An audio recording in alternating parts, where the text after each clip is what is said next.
Ma patrie, c'est la langue française. C'est Albert Camus qui a dit. Bonjour et bienvenue à l'entretien de télévision publique d'Arménie. Dans le cadre du 17e sommet de la francophonie, on continue à interviewer les ambassadeurs des États membres de l'OIF. Aujourd'hui, notre invité est Jonathan Lacode, ambassadeur de France en Arménie. Bonjour, monsieur l'ambassadeur. Bonjour. Merci d'avoir accepté notre interview. Merci beaucoup. D'ailleurs, le mot interview provient de l'anglais, mais il est inspiré par le français, c'est ça? Il y a beaucoup de mots qu'on croit anglais qui viennent en fait du français. C'est du mot l'entrevue, oui? Exactement. Pensez-vous que l'anglais est en concurrence avec le français? Je ne placerai pas les deux langues du point de vue de la concurrence. L'anglais existe, vit sa vie, connaît ses propres évolutions, et c'est le cas également du français. Les deux sont des langues vivantes, les deux sont devenues des langues mondiales à partir de leur origine européenne. Ce sont les deux seules langues parlées sur les 5 continents et avec une croissance démographique assez forte. Alors, pourquoi faut-il apprendre le français? Le français a bien des vertus. La première, naturellement, c'est de donner accès à une culture considérable, non seulement la culture française dans toute sa profondeur historique, mais également à d'autres cultures présentes sur l'ensemble du monde. Quand on maîtrise le français, on peut lire à la fois des auteurs du monde arabe, des auteurs africains, des auteurs du Pacifique et naturellement des auteurs européens, qu'ils soient français, belges, suisses et les auteurs du Québec. Donc c'est une seule langue et plusieurs cultures. Le français est également la deuxième langue des affaires dans le monde. Donc c'est une langue qui peut avoir une utilité immédiate. On ne peut pas tout faire en anglais dans le monde. Et c'est aussi une langue très répandue dans le monde juridique, dans le monde scientifique. Donc c'est une langue qui ouvre beaucoup de portes, bien au-delà des seuls aspects linguistiques qui sont déjà nombreux. Alors, quelle œuvre conseillerez-vous à notre audience pour lire, pour savoir? Je crois que quiconque a commencé des études de français peut assez rapidement tenter la lecture du Petit Prince d'Antoine de Saint-Exupéry. Et je pense qu'en lisant cette œuvre qui est courte, ça lui donnera une idée de la profondeur du monde qu'il peut toucher à travers la magie de la langue française. C'est une œuvre qui ouvre beaucoup d'horizons à travers le désert dans lequel s'est posé le Petit Prince. Vraiment, c'est ça. Qu'est-ce que c'est que cette chose-là? Justement pour dire en arménien, inchessa. Il y a des gens qui aiment entendre la parole française, mais on n'ose pas l'apprendre car c'est un peu difficile à capter. Alors, quels conseils pourriez-vous leur donner pour qu'ils apprennent le français assez vite? Alors, il faut partir de l'idée que le français est une langue vivante. Il ne faut pas l'apprendre comme une structure théorique, il ne faut pas se perdre dans les méandres de la grammaire et de ses exceptions. Il faut chercher à parler le français que les Français et les francophones parlent tous les jours. Et là, on s'aperçoit que, et c'est très gratifiant, que chaque effort paye. Au bout d'un mois, au bout de 2 mois, au bout de 6 mois, au bout d'1 an, on progresse nécessairement, on se fond dans cette langue française telle qu'elle est pratiquée tous les jours. Et c'est seulement après que l'on peut se lancer dans les grands chefs-d'œuvre de la littérature et dans les grands films, choses un peu plus complexes.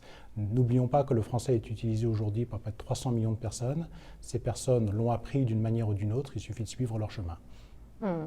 Mais si je ne me trompe pas, vous êtes aussi polyglotte, vous possédez 6 ou 7 langues, oui. Alors de ce côté, quel conseil donnerez-vous?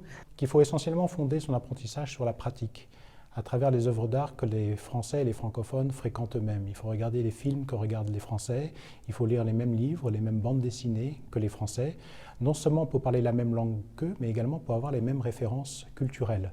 Parce que la langue, ce n'est pas seulement une question de vocabulaire et de grammaire, c'est une question de référence, c'est comprendre de quoi parle son interlocuteur, c'est rentrer dans son monde et c'est aussi partager ses valeurs.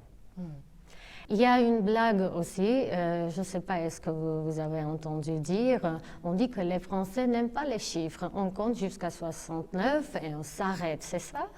Alors ça, c'est une particularité des Français, mais si vous apprenez le français, vous pouvez très bien apprendre le français de Belgique ou de Suisse, où après 60, vous avez 70, 80, 90, et ça rend les choses beaucoup plus faciles que 70, 80, 90. Donc vous voyez, la francophonie, au-delà du français parlé en France, peut parfois être plus facile que le français sur sa terre natale. Pouvez-vous découvrir un ou deux mots français intéressants pour notre audience non francophone pour exciter leur intérêt à apprendre le français? Voilà, je vous donne le cahier et le stylo. Pouvez-vous écrire et nous montrer et expliquer leur signification? Donc tout d'abord, je vais choisir le mot culture. Un mot très présent dans la langue française et dans les réalités du monde francophone. Je crois que c'est la France qui a été le premier pays à avoir un ministre de la culture. Alors on peut toujours demander qu'est-ce que la culture finalement? C'est un mot qu'on a beaucoup de mal à définir, mais moi j'ai tendance à utiliser une définition autoréalisatrice, c'est-à-dire qu'on est cultivé une fois qu'on a su trouver sa propre définition au mot culture. À chacun de trouver la sienne. Certains y incluent les arts, d'autres y incluent la cuisine, d'autres vont y inclure des techniques, des choses scientifiques. Donc à chacun de définir ce qui fonde sa propre culture et sur quel socle il construit son identité. Donc pour la culture, je vais donner comme définition, on est cultivé lorsqu'on en a su trouver une définition au mot culture. Et le deuxième mot que je mentionnerai, c'est le mot diplomatie, un mot qui m'est cher. Diplomatie. Tout d'abord, c'est un mot qui mérite d'être mieux connu et c'est un mot qui mérite d'être mieux partagé. La diplomatie est chose trop sérieuse pour être laissée aux diplomates, car qu'est-ce que la diplomatie sinon la dernière étape avant la guerre?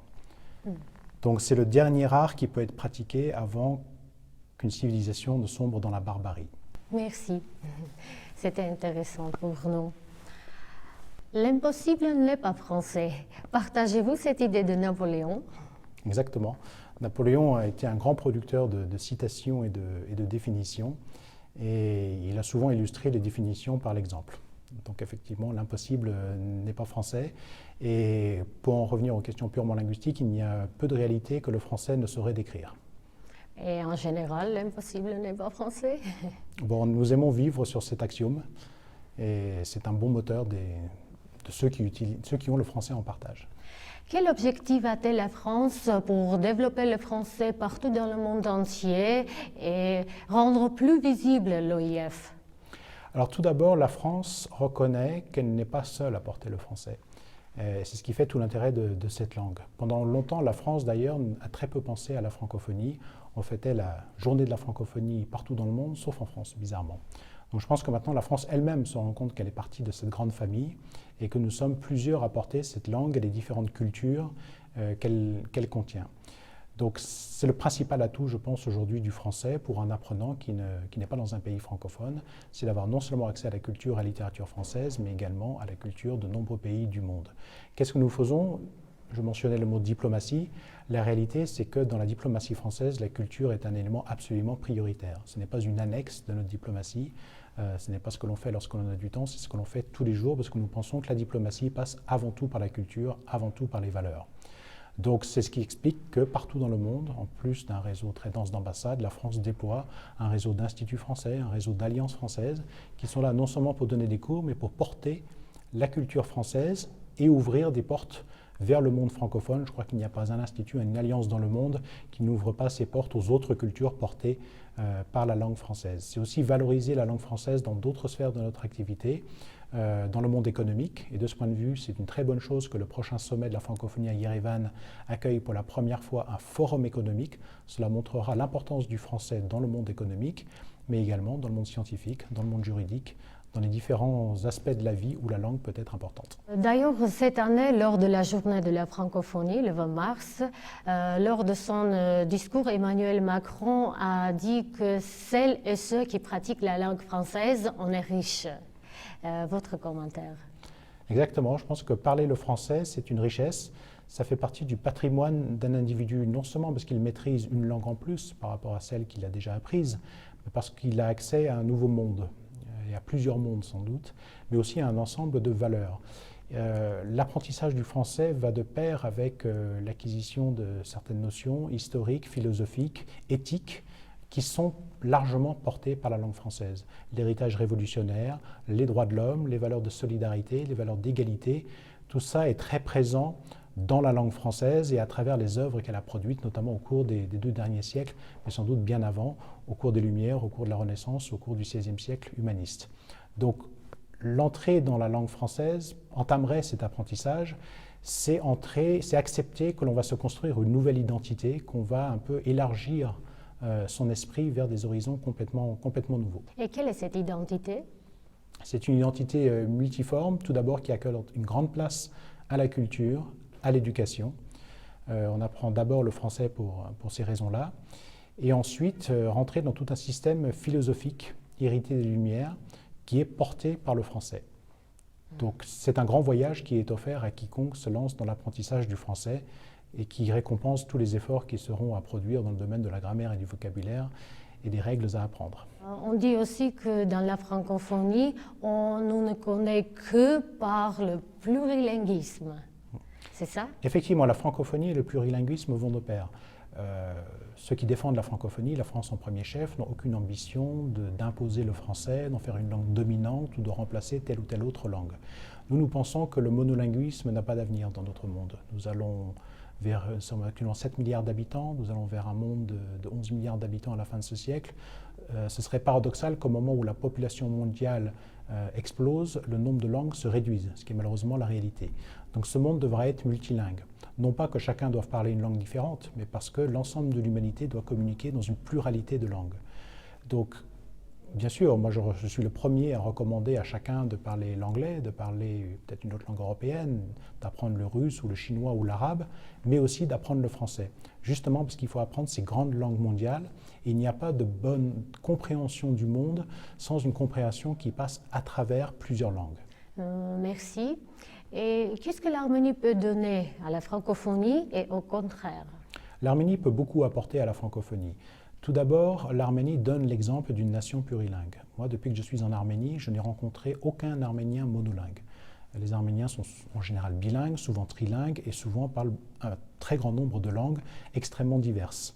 Donc l'Arménie est la preuve que dans un système éducatif, on peut apprendre avec succès, et très souvent avec un très grand succès, plusieurs langues. Donc c'est un message très fort qu'un pays multilingue accueille un sommet de la francophonie. Ensuite, en organisant le sommet de la francophonie à Yerevan, on amène la francophonie dans une région qui n'est pas une terre de francophonie historique, ni même une région qui soit une région historiquement francophone. Et là aussi, c'est extrêmement important. C'est la première fois qu'on tient un sommet de la francophonie dans un ex-pays de l'Union soviétique. C'est la première fois qu'on tient un sommet de la francophonie aussi dans cette région plus large du Moyen-Orient. Aucun des pays voisins de l'Arménie n'a jamais accueilli un sommet de la francophonie. Et comme je le disais, la langue française, ce n'est pas seulement une langue, ce sont aussi des valeurs. Donc en organisant un sommet de la francophonie à Yerevan, on amène aussi les valeurs de la francophonie en Arménie et dans cette région. Et je pense que Yerevan est une très belle ville à partir de laquelle faire rayonner pendant une semaine et sans doute pendant bien plus longtemps encore les valeurs portées par la francophonie dans cette région. Ces valeurs-là sont bien sûr partagées. Ces valeurs sont partagées plus que jamais, puisque l'Arménie elle-même vient de connaître une révolution. Donc la francophonie sera chez elle lorsqu'il s'agira de parler de démocratie, d'état de droit, mais également du rôle des jeunes, de l'égalité entre les hommes et les femmes, de la participation des citoyens à la vie publique. Tout ça, ce sont des thèmes portés par la francophonie et je pense que ces thèmes recevront un écho particulier cette année à Yerevan. Vous êtes français et l'existence de l'Organisation internationale de la francophonie, qu'est-ce que ça vous donne personnellement? Alors la France, c'est un parmi 84 des États et gouvernements membres de la francophonie. Donc tout d'abord, l'OIF est un appel à la modestie. C'est le rappel que la France n'a pas le monopole du français. La France n'est plus le pays francophone le plus peuplé dans le monde. C'est maintenant la République démocratique du Congo. Paris n'est plus la plus grande ville francophone, c'est désormais Kinshasa. Et cela montre que nous avons le français en partage et qu'il faut être plusieurs et le plus grand nombre possible à porter cette langue. Non seulement, comme je disais, les pays de la francophonie historique, mais également les pays de francophonie d'adoption dont fait partie l'Arménie. Donc de ce point de vue-là, c'est pour la France un avantage énorme que de voir sa langue portée par d'autres et diffusée par d'autres. Et de voir notre langue, qui historiquement est ancrée dans l'Europe, vivre et se développer sur l'ensemble des 5 continents. Donc c'est une organisation, je dirais, douce. C'est une organisation qui n'a évidemment pas de moyens de coercition. C'est une organisation fondée sur des valeurs et la diffusion de ces valeurs dans l'ensemble de l'espace francophone, avec des prolongements dans le domaine du maintien de la paix, dans le dialogue lorsqu'il y a des différends, dans l'observation électorale, donc avec des prolongements politiques extrêmement importants dans de nombreux pays de l'espace francophone. Juste ici, je voulais vous demander, donc, la francophonie est composée de différents aspects institutionnels, culturels, économiques. Qu'est-ce que vous pensez? Est-ce que la francophonie peut devenir un pont de l'humanisme et de l'amitié entre l'OTAN, des Nations Unies, de l'Union économique eurasiatique? Alors effectivement, l'organisation de la francophonie est un peu hors norme au milieu de la famille des organisations internationales. Elle s'est formée de manière très progressive, il n'y a pas de domination d'un pays sur d'autres, elle n'est pas fondée contre quelqu'un. Donc rien qu'en donnant ces différents éléments de définition, on est déjà très différent des organisations que vous avez citées. C'est une organisation ouverte, l'Arménie n'a adhéré qu'en 2012 et accueille d'ores et déjà le sommet. D'autres candidatures seront étudiées lors du sommet de Yerevan, donc la famille francophone s'agrandit. Et c'est une organisation, encore une fois, fondée essentiellement sur l'influence, sur l'entente entre les États et les peuples qui la composent, une organisation d'entraide, sans aucun esprit de contrainte, ni même d'expansion de notre langue et de nos valeurs sur le reste du monde.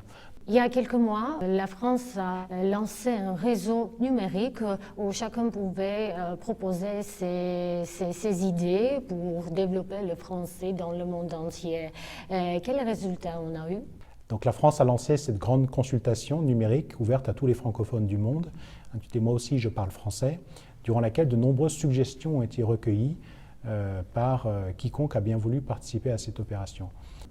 Est-ce qu'on a trouvé des propositions intéressantes, si vous pouvez les citer quelques-unes? Alors, il y a effectivement une volonté de développer le réseau des universités francophones dans le monde. On connaît le succès du programme Erasmus dans l'Union européenne. Une idée fait son chemin, c'est celui de favoriser les échanges entre universités francophones du monde entier.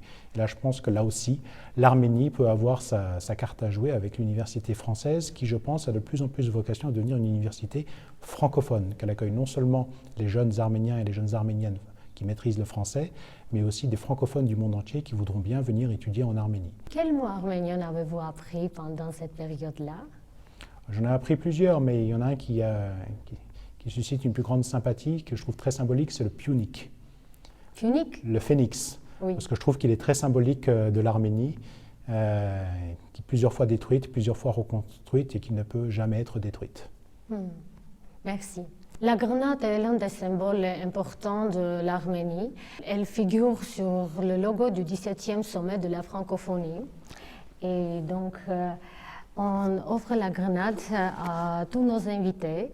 Donc, cela symbolise la paix et la prospérité. Donc, je vous offre la paix. Merci beaucoup. C'est un très beau symbole. Je crois que l'Arménie a vraiment raison de le mettre en avant à l'occasion de ce sommet. Qu'est-ce que symbolise la paix pour vous? Qu'est-ce que signifie la paix pour la France? La paix est quand même l'un des objectifs fondamentaux de la France dans le monde. Nous avons tiré les leçons du XXe siècle. Nous avons mené des réconciliations historiques avec nos principaux voisins, en particulier l'Allemagne. C'est un message que nous voulons porter au monde, c'est que même les haines les plus féroces, les plus ancrées dans l'histoire de deux pays, peuvent un jour se résoudre non seulement par la paix, mais même par la coopération et devenir un moteur de l'union à l'échelle d'un continent. Qu'est-ce qu'il faut faire pour garder la paix? Il faut considérer qu'elle n'est jamais acquise et éduquer chaque nouvelle génération à la paix. C'est ce qui se passe au quotidien, non seulement entre la France et l'Allemagne, mais entre l'ensemble des peuples européens. Il faut rappeler ce qu'a été l'histoire, il faut être intransigeant sur l'éducation. Il faut permettre à chacun d'apprendre la langue de l'autre, de s'ouvrir à sa culture, favoriser les voyages, les échanges scolaires et universitaires et transmettre le flambeau à la génération suivante. Merci, merci d'être avec nous. Notre invité était Jonathan Lacote, l'ambassadeur de France en Arménie. Au revoir.